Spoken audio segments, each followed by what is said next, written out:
I'm delighted to be joined by Granyd, who is the Director General of the GSMA. Welcome. Thank you, Justin. Pleasure to be here. We're here in Tokyo, Huawei's Mobile Broadband Forum. There's lots of talk at the show about new exciting services like VR, AR, robotics, autonomous cars.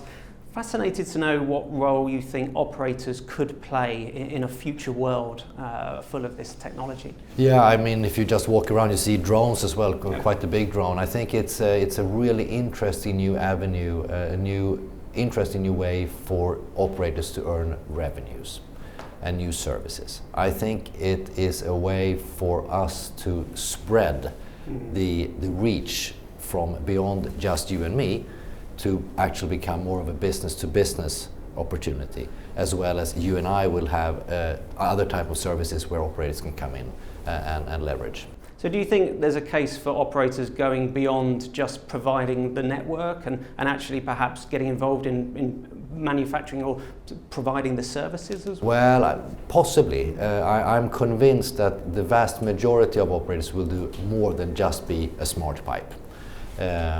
I'm sure that they will start to figure out new ways of generating services based on the new verticals, based on the automotive, based on drones, VR, AR, artificial intelligence, etc. And exactly how that is going to pan out is a little bit difficult to see right now.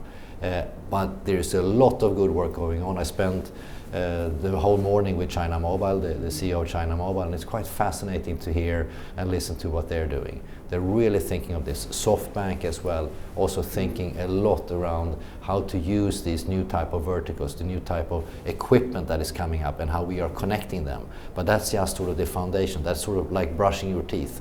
You can go on to do much, much more once you have those things in place. We're hearing lots of talk about 5G. What role do you think the GSMA should play in helping us get to a 5G? Well, I think we're playing a very central role here to make sure that the voice of the operators are being heard in the standardization. It is critical for us to have the right type of input. Otherwise, it's driven from other sources, and that is not okay. I think, of course, 5G will be, much faster, much lower latency. We will see other types of applications where that type of requirement is actually needed. So 5G will be a reality, no doubt. 5G will be a reality with commercial offerings, we believe, end of 2019 or beginning of 2020. And I think we're all fairly excited about it, even though I think we should be careful of hyping it too much. But it's going to be another step change. 4G brought us mobile broadband. Quite honestly. I mean, 3G was a technology that really didn't live up to the mark. 4G has certainly delivered what it promised to deliver, and it has given us mobile broadband. 5G is going to give us completely new and different verticals. I'm sure we're going to talk about IoT. That's going to be a big area for 5G. I want to change track slightly. The UN Sustainable Development Goals, I know that's something that's very close to your heart, Matt.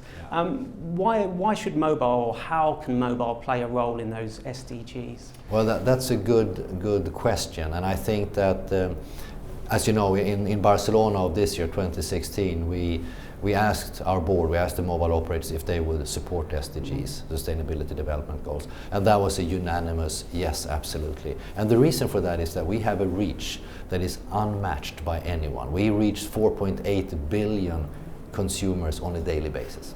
And I mean, if we want to change the course of this planet, of the way that you and I conduct our business, conduct the way that we live, mobile operators are playing such a central role.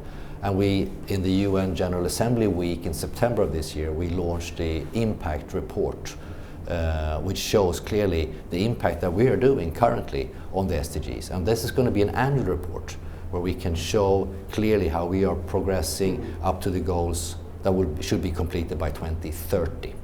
And we are seeing plenty of examples from operators that are embracing the global goals, or the Sustainability Development Goals, in a very creative and good way.